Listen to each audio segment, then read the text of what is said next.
Buenas tardes a todos. Mi nombre es Scarlett Enríquez y junto a mis compañeros Cristóbal Fernández y Fernanda Espinosa, le hablaremos sobre la influencia del pensamiento de grupo y la influencia social en la participación de adolescentes en retos virales y peligrosos. En primer lugar está el índice, en donde comenzaremos con la introducción dando un poco de contexto y definiendo algunos conceptos importantes, y terminaremos con una pequeña reflexión sobre el trabajo que realizamos.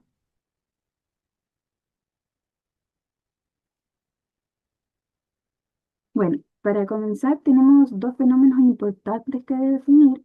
El primero es el pensamiento de grupo, que según Yanis, 2005, se define como el deterioro de la eficacia mental, la evaluación de la realidad y el juicio moral en beneficio de la solidaridad del grupo. Por otro lado, el segundo concepto es la influencia social, que según Baron y Byron 2005 se define como el esfuerzo que hace una o más personas para modificar las actitudes, creencias, percepciones y comportamientos de una persona o de un grupo de personas. Estos fenómenos son experimentados a lo largo de toda nuestra vida.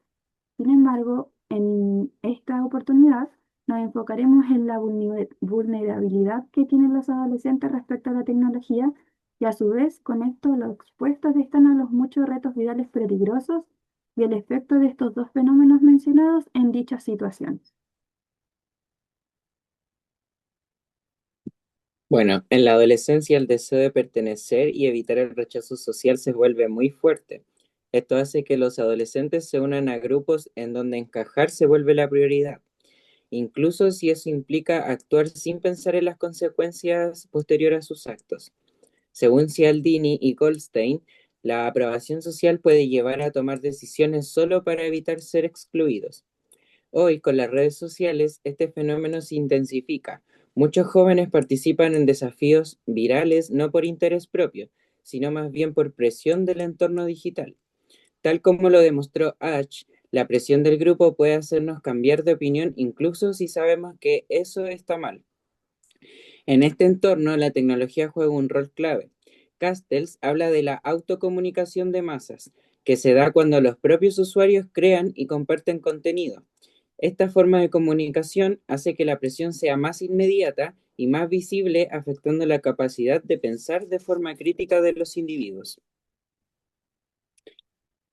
En cuanto a esto, la participación de los adolescentes en retos virales se explica por una combinación de presión social, pensamiento de grupo y búsqueda de aceptación. Durante esta etapa de desarrollo, como señala Erickson, los jóvenes buscan identidad y pertenencia, lo que los hace más sensibles a lo que piensan los demás. Según Steinberg y Monahan, esta sensibilidad incrementa la probabilidad de conformidad con el grupo. Yanis define el pensamiento de grupo como la pérdida de juicio crítico para mantener la cohesión, algo que se da con frecuencia en redes sociales. En ese entorno digital, los adolescentes pueden priorizar la aceptación del grupo antes que reflexionar.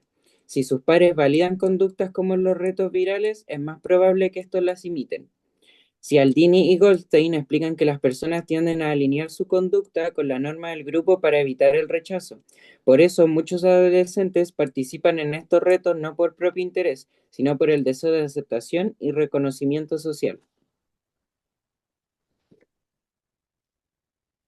Entrando al tema de las implicancias, en primer lugar tenemos las redes sociales, que pueden ser como TikTok, Instagram o Facebook, las que actúan como escenarios donde se visibiliza y se refuerza el comportamiento grupal.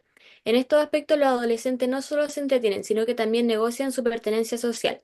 El uso constante de estas plataformas genera un entorno en donde las conductas virales son premiadas con visibilidad, aceptación y popularidad, lo cual se intensifica en la probabilidad de participar en actividades que, aunque parezcan riesgosas, están validadas por sus pares.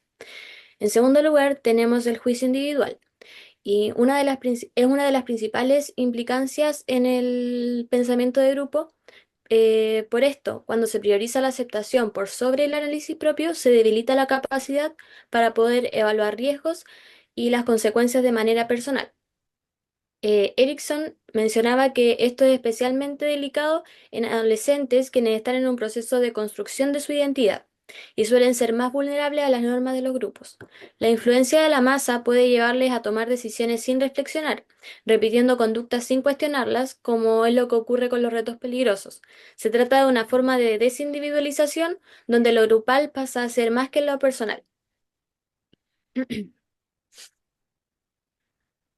En el ámbito de la educación y la prevención, desde un enfoque más preventivo, es urgente que las instituciones educativas promuevan espacios que sean seguros para el desarrollo del pensamiento crítico y la reflexión. Esto implica no solamente enseñar sobre los riesgos en Internet, sino también poder trabajar habilidades que permitan a los estudiantes reconocer la presión del grupo, desarrollar una autoimagen positiva e independiente y tomar decisiones informadas y reflexivas frente a las situaciones que pueden estar de moda. Luego tenemos el rol familiar y comunitario. La familia tiene un rol fundamental como espacio de contención y de orientación. No se trata solo de prohibir el uso de redes sociales, sino de fomentar un diálogo abierto, libre de juicios, que permita comprender lo que consumen y comparten o desean limitar. Y por último está la intervención digital.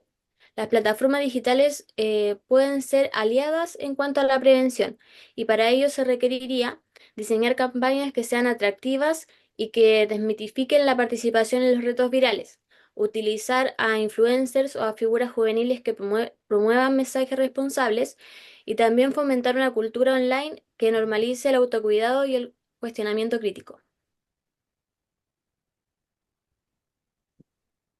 Bueno, para ir finalizando nuestra presentación, como grupos al realizar este trabajo logramos entender cómo se experimentan estos fenómenos en un contexto más cercano en el cual todos experimentamos en un momento de nuestras vidas. Si bien se nos complicó un poco entender cómo se iba desarrollando estos fenómenos en la adolescencia, ya que son muchos los factores implicados en el proceso, sobre todo en la toma de decisiones de los adolescentes. Sin embargo, creemos que lo que aprendimos al realizar este trabajo nos sirvió mucho para cuando tengamos que enfrentarlo a lo laboral, sobre todo para entender fenómenos que de no tener en cuenta estas cosas sociales no se les entendería correctamente o de una forma adecuada.